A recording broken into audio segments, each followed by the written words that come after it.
My sister called me at 2 a.m., crying demanding money for her son, even saying it was on me if I didn't help. So I finally let out 3 words that should have been said years ago. Call your husband. I'm 33. I'm a logistics coordinator for a freight company outside of Richmond, which means I spend my days making sure things get where they're supposed to go, which is ironic because in my own family, nothing has been going where it was supposed to for about a decade.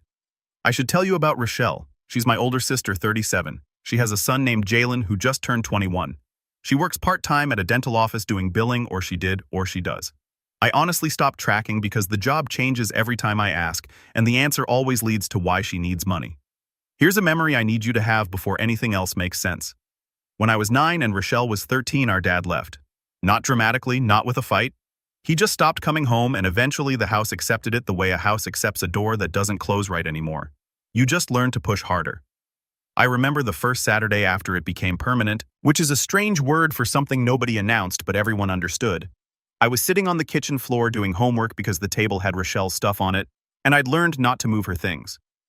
She came in, looked at me on the floor, didn't say anything for a minute, then she made 2 peanut butter sandwiches, cut the crusts off mine because she knew I didn't like them, put it on a plate, and set it on the floor next to me. She sat down across from me and ate hers without a plate, just holding it over the linoleum. And we sat there on the kitchen floor, eating peanut butter sandwiches in silence while the house settled around us. That's who she was. That's the Rochelle I keep looking for, in the Rochelle who calls at 2 a.m. asking for $9,800. I haven't found her in a long time. Rochelle had Jaylen when she was 16. Curtis was 17. They tried for a few years, and I'll give them credit for that. But by the time Jaylen was 4, Curtis was out. Or that's the story Rochelle told. Curtis left. Curtis didn't care. Curtis was dead to her. She said it so many times it became furniture in the room, something you stopped noticing because it had always been there. I was 18 when I started working full-time, and that's approximately when the phone call started. Not 2 a.m. calls, normal calls. Rochelle needed diapers. Rochelle needed her electric bill covered. Rochelle needed $200 for Jaylen's daycare because the payment was late and they'd charge a fee. The amounts were small. The frequency was steady, and I said yes every time, because I remembered the peanut butter sandwich on the kitchen floor and I thought I was helping. My friend Devin, who I've known since high school and who installs HVAC systems and delivers opinions with the same blunt efficiency, told me once that I had the financial boundaries of a screen door in a hurricane. He wasn't wrong. He also once ate an entire rotisserie chicken in my truck during a lunch break and didn't offer me any, so his judgment, while accurate, is selectively applied. The amounts grew, the calls got more specific. The reasons always involved Jaylen, which was the part one could never say no to because Jaylen was a kid, and kids don't choose their circumstances, and I kept seeing myself on that kitchen floor with homework and no table. Let me give you numbers because the numbers matter. Between 2017 and 2024, I gave Rochelle money 14 times that I can verify. $400 for Jaylen's school supplies in 2017. $1,200 for a car repair in 2018. $800 for rent help in 2019. $3,200 for a deposit on an apartment she said was for her and Jaylen in 2020. $600 for Jaylen's basketball camp. $2,500 for her root canal in 2021. $1,800 for Jaylen's laptop because he needed it for school. $900 for her phone bill that had somehow accumulated. $4,500 for what she called back taxes. $2,200 for Jaylen's car insurance. $1,500 she borrowed for an opportunity. She never specified the opportunity. I didn't ask. Another $2,000 for Jaylen's tuition deposit in 2023, and various small amounts, 50s and 100s that I stopped counting. Cash total from my account to Rochelle over 7 years, $43,600. I know that number because I went back through my bank statements after Curtis called. I sat at my kitchen table at 6 a.m. with a coffee I'd made but hadn't touched, and I scrolled through years of transfers, and each one had a date and a reason. And the reasons all sounded real at the time, and now they sounded like a script. They were a script, literally. But I'm getting ahead of myself again. Let me go back to 2 a.m. The phone rang. Rochelle. I was in bed. The room was dark except for the phone screen and the green numbers on the microwave clock in the kitchen that I can see from my bed, because my apartment is small and the bedroom door doesn't close all the way, which is its own metaphor, but I'll leave that alone. I answered. She was crying. Not the slow kind that builds the kind that's already at full volume when you pick up, as if the crying started before the phone rang and the ringing was just the crying looking for an audience. Marcus, it's Jaylen. He's about to get kicked out. I need $9,800 tonight right now. If I don't have it by morning, it's on you. Do you understand? It's on you. I sat up.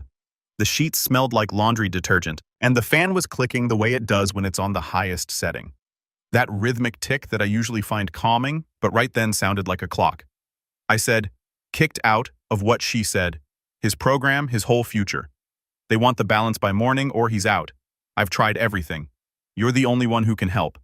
I said, have you called Curtis? 3 seconds of silence. Then her voice changed. Dropped, the crying went cold and flat like a drawer closing. Curtis is not Jaylen's father. He is Rochelle. He's not part of this. Don't bring him into this. Then I don't know what to tell you. So that's it. Your nephew's about to lose everything and you're going to hang up. Call Curtis. She started screaming. I held the phone away from my ear and I could feel the sound in my wrist. I waited. When she paused to breathe, I said, I'm hanging up now. And I did. I put the phone face down on the nightstand. I looked at the ceiling. The fan clicked. I lay back down. I didn't sleep. I just lay there with my boots still on the wrong feet, and the room dark, and the phone face down, and the feeling of something ending that I didn't have words for yet. Within 40 minutes, the phone started buzzing again. Not Rochelle, my mother Lorraine, then Aunt Pauline, then Rochelle again, then 2 numbers I didn't recognize. I watched the screen light up and go dark, light up and go dark like a small mechanical heartbeat on the nightstand. By 5 a.m., I had 23 missed calls and 4 voicemails. I sat on the edge of the bed and listened to them. Voicemail 1, Rochelle crying, I can't believe you. My own brother, your own nephew. If something happens to him, I will never, ever forgive you. Voicemail 2, Lorraine, my mother. Her voice tight and careful the way it gets when she's chosen a side but doesn't want to sound like she has. Marcus, honey, please call your sister. She's a mess. This isn't the time to make a point, just help please. Voicemail 3, Aunt Pauline. And this one I remember word for word because it was the one that made me put on my boots. This is why nobody calls you Marcus. You have the money. You always have the money, and you'd rather let a child suffer than be a man about it. Shame on you. I stood up. My hands were shaking. Not from anger, from the particular kind of adrenaline that comes from being told you're the villain in a story someone else wrote. I made coffee. I stood in the kitchen holding the mug and not drinking it and listening to the refrigerator hum and waiting for the 4th voicemail because I'd seen the unknown number and something about it felt different from the others. Voicemail 4. Curtis. That brings us back to 5:47 a.m. Curtis talked for 22 minutes on that first call. I know because I checked call log afterward. He spoke slowly the way people speak when they've been waiting a long time to say something and they want to get it right. He paused between sentences, like he was checking each one for accuracy before releasing it. I could hear a TV in the background turned low, and at one point I heard a door close softly, which I think was Jaylen in another room giving his father space to make this call. Here's what he told me. Curtis never left Jaylen. Rochelle pushed him out when Jaylen was 4, told him if he tried to contact Jaylen directly, she'd file a restraining order. Curtis was 21 at the time, working at a tire shop, making $11.50 an hour. No lawyer, no money for one, no understanding that a threat isn't the same thing as a court order. He believed her. He backed off. He spent 5 years thinking he had no legal right to see his own son. He never actually checked. There was never a restraining order, never even a filing, never a piece of paper with a judge's signature. She bluffed him out of his son's life with a sentence she never had to prove, and the bluff held for years because Curtis was too broke and too scared to call it. But Curtis didn't disappear. He started sending Rochelle $350 a month voluntary, not court-ordered, because she told him if he stopped, she'd tell Jaylen he'd abandoned them completely. So Curtis paid every month bank transfers he screenshotted and saved in a folder on his desktop. He has receipts for every single one. $350 times 84 months, $29,400 sent to the mother of his child for his child. Jaylen never saw a dollar, not one. Curtis was paying rent on a relationship he wasn't allowed to have, and the money was going into a system that was using his son's name to extract from everyone else too. And 3 years ago, Curtis tried to warn me. He sent me a Facebook message explaining that Rochelle was intercepting money and lying about Jaylen's needs. He laid it all out, dates, amounts, patterns. He spent an hour writing it. He said he rewrote the first paragraph 4 times because he didn't want to sound bitter. He wanted to sound clear. I never saw it. It went to message requests, that grayed-out folder that Facebook puts messages from non-friends in the folder that exists specifically so you never have to read anything uncomfortable. I don't check message requests. Nobody checks message requests. Curtis waited for a reply for 2 weeks, then a month. Then he stopped waiting. He assumed I didn't care. I assumed he was absent. Two men wrong about each other for 3 years because neither one clicked on a folder, and one of them couldn't afford the $200 an hour it would have cost to have a lawyer click it for him. I sat at my kitchen table processing this, and the coffee was cold, and I hadn't taken a single sip, and the sun was coming up through the blinds in strips across the floor. And I thought about Rochelle making peanut butter sandwiches on a kitchen floor 24 years ago. And I thought about the same woman running a spreadsheet on her own family, and those two people didn't fit in the same body, but they lived there anyway, because there was a spreadsheet. 4 months ago, Jaylen, now 21 years old, was looking for his birth certificate because Rochelle told him they were about to be evicted and he needed to start applying for housing. The eviction was real, but while digging through Rochelle's closet, Jaylen found a folder. Inside the folder was a spreadsheet printed updated by hand with pen corrections in the margins. The spreadsheet tracked every family member Rochelle had asked for money. Names down the left side, dates across the top, amounts in each cell color-coded green, for paid yellow, for pending red, for declined retry in 3 months. My column had notes response to Jaylen angle best between October and December. Holiday guilt. She was profiling her own family, but the spreadsheet was just the cash. There was a second page, non-cash favors, cosigns, items borrowed, and never returned. A car I lent her in 2019 for 2 weeks that she sold a security deposit. I covered the laptop I bought for Jaylen that was pawned within a month. Pawn shop records existed, Rochelle's ID on every transaction. She'd been converting gifts into cash. My grandmother's gold chain, a set of tools I gave Jaylen for his 18th birthday, all pawned, all under Rochelle's name. Real total extracted from me alone, cash and non-cash, over $71,000 in 7 years. But the thing that made Jaylen leave wasn't the spreadsheet. It was what he found underneath it. A stack of unopened letters from Curtis, birthday cards, Christmas cards. One still had a $100 bill inside the envelope, sealed, some of them going back 5 years. Curtis had been writing his son every year. Jaylen never got a single one. Rochelle kept them in a folder in her closet like evidence of a crime she committed against her own child's heart. Jaylen held a sealed birthday card from his father, and something happened inside him that he told me about later in a letter, 3 handwritten pages.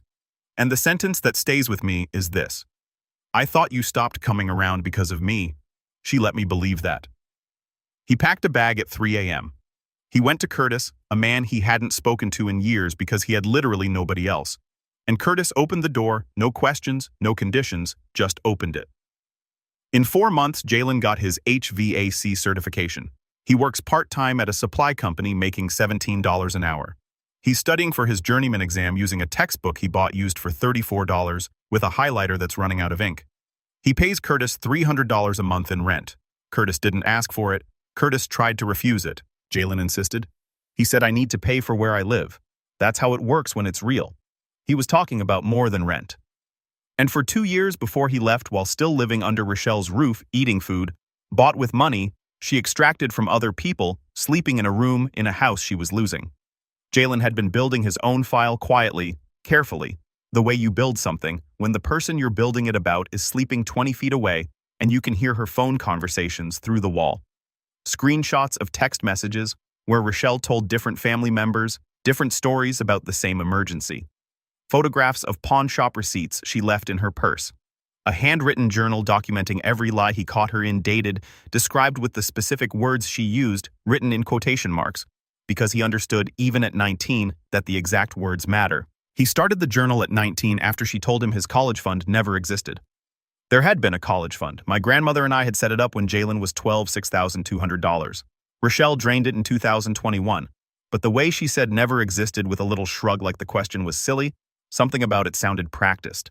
Jaylen didn't challenge her. He went to his room and wrote the date in a composition notebook, and underneath it he wrote, "She lied about the college fund." I could hear it. That was the first entry. There are over 200 pages after it. The kid Rochelle kept positioning as helpless was the most meticulous person in the family. After Curtis's call, I spent 3 days in a state I can only describe as very still. I went to work. I drove the same route. I parked in the same spot. I ate lunch at my desk and couldn't tell you what any of it tasted like. At night, I sat on my couch and the TV was on, but I was watching the wall behind it, running the numbers, running the years, running every phone call from Rochelle through a filter I hadn't known existed until Curtis handed it to me at 5:47 in the morning. 3 days of that. 3 days of looking at my bank app and scrolling through transactions with Rochelle's name on them, and each one felt like reading a receipt from a store I thought was a charity, but was actually a business. Devin came over on the second night with a six-pack of something cheap and a bag of gas station peanuts, and he didn't say much, which for Devin is an act of extraordinary discipline because the man has opinions about ceiling fans and expresses them unprompted. He sat on my couch and drank and shelled peanuts into a bowl I'd set out for chips, and at one point he said, "You have the face of a man who's doing math. He doesn't want to finish." I told him everything. He listened. He ate peanuts. Then he said, $71,000, I said. Yes. He took a long pull of his beer, looked at the ceiling, and said, "For $71,000, she could have at least pawned something I wouldn't notice." He was making a joke, I think. With Devin, you can't always tell because the man delivers humor and fury with the same flat voice, and sometimes they're the same thing. I called Curtis back on the third day. I told him I wanted to see the file. I wanted to see the spreadsheet. I wanted to see Jaylen.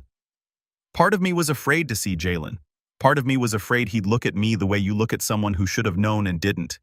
And a small part of me, the part we don't talk about, was afraid that seeing Jaylen would mean accepting that I'd spent 7 years funding the cage he grew up in. We met at a diner off Route 1 Vinyl Booth's coffee in those heavy ceramic mugs with the brown ring stain that never comes out, the kind of place where the waitress calls everyone hon and refills your cup without asking. Jaylen was taller than I remembered and thinner, and he had a handshake that was too firm yet. He was wearing a work polo from the supply company with a name tag that said J, and his hands had the kind of dry roughness that comes from handling copper fittings all day. Curtis sat next to him, quiet present, solid in the booth, the kind of present that only matters when you know how long the absence was. Jaylen showed me the journal. I didn't read it there. He gave me a copy 200+ pages photocopied at a FedEx.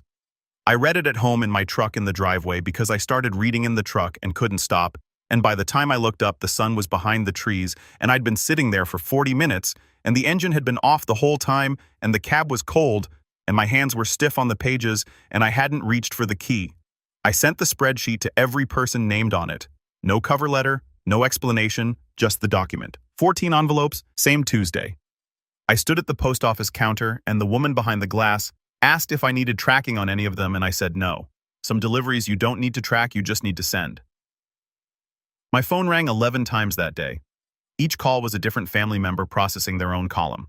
Some were quiet, some were angry. My cousin Terrence, who's on the spreadsheet for $2,400 across 3 emergencies, called and said one word. Wow. Then he hung up. That was the whole call. Rochelle found out Jaylen was living with Curtis when she drove to his campus, and the resident advisor said he'd moved out months ago. She called me, not crying this time, screaming the kind of screaming that doesn't have spaces between the words. "You turned my son against me, you and Curtis. You poisoned him." I waited for her to breathe. Then I said, "He left on his own." He found the folder. The word folder stopped her. 3 seconds of dead air. Total silence. Not the silence of someone thinking, the silence of someone being caught. She knew exactly which folder. She knew exactly what was in it, and in that 3 seconds she calculated that I knew too. Then she hung up. She doubled down. Within 48 hours she called me selfish to every family member who would listen. She called Curtis a deadbeat who was brainwashing Jaylen. She told Jaylen he come crawling back when Curtis gets bored of playing dad. She started a group text to extended family calling me a manipulator who was poisoning Jaylen against his own mother for attention. Every text screenshotted by someone and forwarded to me. She was building a case against herself with every message she sent, but she couldn't stop because stopping would mean sitting in silence with what she'd done. And Rochelle has never been able to sit in silence with anything. Then she tried something new. She told the family I owed her $5,000 from years ago. She said she'd lend it to me in 2020 and I'd never paid back. She had a Venmo screenshot to prove it. She sent it to everyone. The screenshot showed a $5,000 transfer from her account to mine, dated March 2020, with a note that said, "Loan for Marcus. He'll pay back." I pulled my actual bank records. Every statement from 2020, every transaction. No such transfer ever existed. Not from Venmo, not from any source. The $5,000 never happened. Devin, who I'd shown the screenshot to, looked at it for about 30 seconds and said, "The date font is wrong." She used Calibri. Venmo uses Helvetica. Nobody uses Calibri for fraud. Have some self-respect. I don't think he was joking. With Devin, the line between forensic analysis and personal insult is razor thin, and he walks it daily. I sent my bank records to the same family group chat Rochelle had been using to campaign against me. No commentary, just the statements. The month she claimed the transfer happened. Clean? Empty of her money? The fake screenshot sitting next to the real records was the last wall. Every person who was still giving Rochelle the benefit of the doubt watched her manufacture evidence in real time. She didn't just lie about money, she fabricated proof. And once you fabricate proof, every previous claim becomes suspect. Every emergency, every dollar amount, every tear. Aunt Pauline, the woman who'd called me heartless at 2 a.m., the woman who told me, "This is why nobody calls you," posted in the family group chat 3 days after the fake screenshot was exposed. She wrote, "I've given Rochelle $18,000 in 4 years. I'm behind on my own car payments because of it. I'm done. I'm sorry, Marcus. I should have asked questions before I asked you to write checks." Pauline called me that night. She wasn't angry at me, she was angry at herself. She said she'd been giving Rochelle money every time Rochelle called with an emergency about Jaylen, the same way I had the same urgency, the same guilt, the same phrase, "If you don't help, it's on you." Pauline had never added it up. She'd treated each request as a one-time thing. When she finally pulled her bank records and added the column, she sat at her kitchen table and put her face in her hands and stayed there for a while.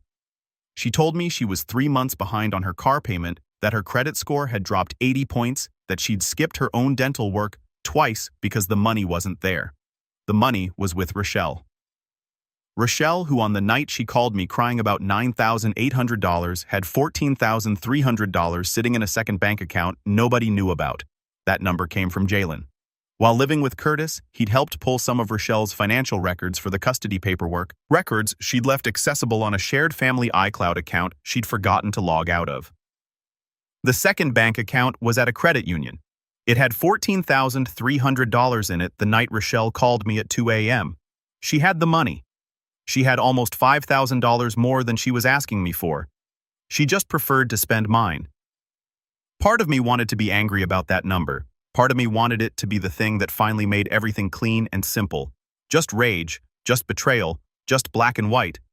But a small part of me, the part that remembers peanut butter sandwiches on a kitchen floor, kept thinking, she had the money and she still called. Which means the calls were never really about money. They were about something else. Control maybe? Or connection? Or the only way she knew how to make sure people picked up the phone.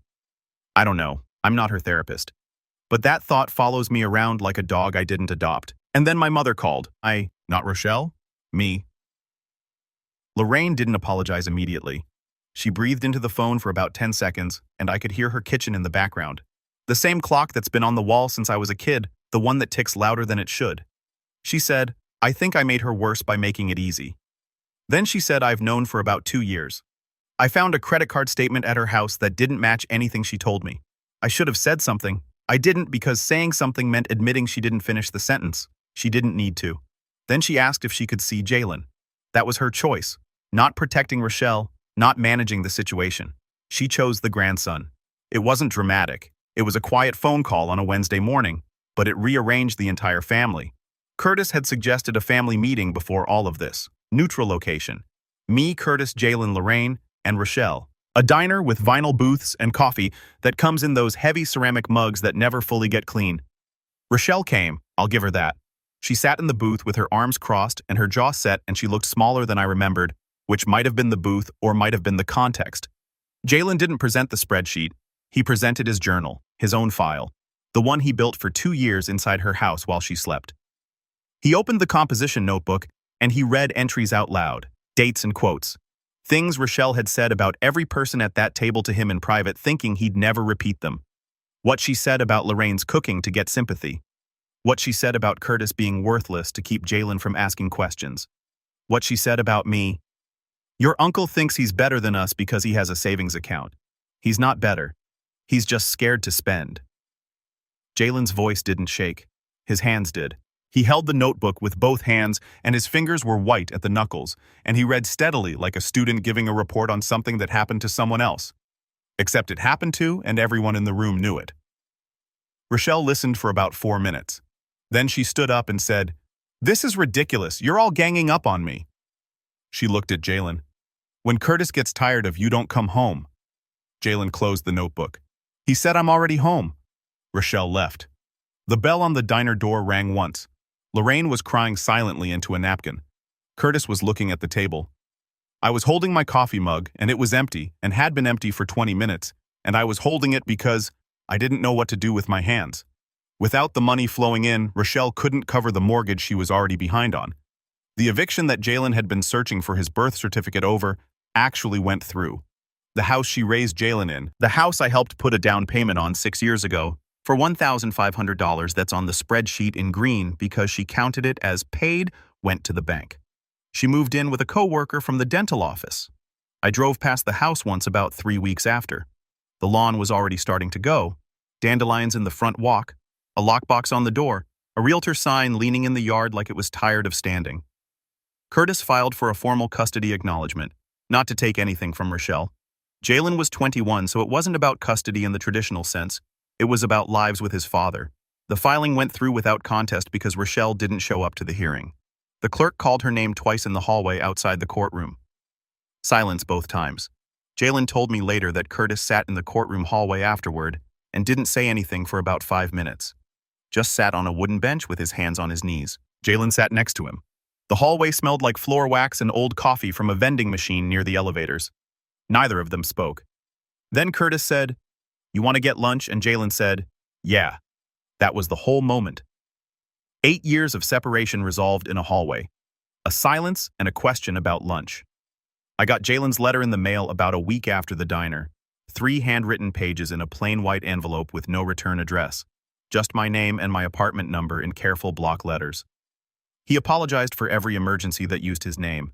He listed everyone he knew about numbered going back to 2018. Some I recognized, some I'd forgotten. Some I didn't know about because they'd been aimed at other family members using the same script with different dollar amounts. The handwriting got smaller near the bottom of the second page, like he was running out of room or running out of courage, or maybe both at the same time. There were 2 places where the ink was slightly smudged, and I spent longer than I should have looking at those smudges, trying to decide if they were from his hand dragging across the page or something else. The line I keep coming back to is the one I already told you. "I thought you stopped coming around because of me." She let me believe that. He also wrote something near the end that I think about at odd times. While driving, while standing in line at the grocery store, while lying in bed at 2 a.m. when it's quiet and the phone is dark and the fan is clicking. He wrote, "I started the journal because I didn't want to become someone who doesn't notice." She didn't notice what she was doing to people, or she noticed and did it anyway. Either way, I didn't want that. I wanted to see things clearly, even when seeing clearly meant seeing my own mother clearly. And I want you to know that was the hardest part. That letter is on my fridge now, pizza place magnet. Right next to the electric bill and a coupon for oil changes that expired 2 months ago. I haven't. I'm not going to frame it, I'm not going to throw it away. It just lives there in the kitchen where the light hits it in the morning when I'm making coffee. 2 months after everything on a Saturday afternoon with nothing particular happening, I stopped at a hardware store because I needed washers for a leaking faucet in my bathroom. Aisle 7. I turned the corner with a plastic bag of washers in my hand, and there they were. Curtis and Jaylen, standing in front of the power tool display. Jaylen was holding a Milwaukee drill, turning it over in his hands, checking the weight and the grip, the way you check a tool when you've recently learned that the weight matters. Curtis was pointing at a DeWalt on the shelf and saying something about torque that I couldn't quite hear from 20 feet away. Jaylen shook his head. Curtis pointed again more emphatically. Jaylen said something back, and Curtis put his hands up in the universal gesture of fine, your money, your choice. They didn't see me. I stood at the end of the aisle holding my bag of washers and watching a father and son argue about drill brands. The kind of argument that doesn't matter at all. The kind that means everything is fine. The kind that means the people having it have enough ordinary time together that they can waste some of it on DeWalt versus Milwaukee. The fluorescent lights were buzzing overhead, and someone in the next aisle was asking an employee about lumber prices, and the store smelled like sawdust and rubber and machine oil. And I stood there for about a minute, maybe longer, and I felt something I don't have a clean word for. Not happiness, not sadness. Something in the middle that has to do with watching 2 people find each other after someone spent years making sure they couldn't. Then I walked to the register and paid for my washers and drove home. Curtis was wrong about the drill, but that's not the kind of wrong that costs you your son.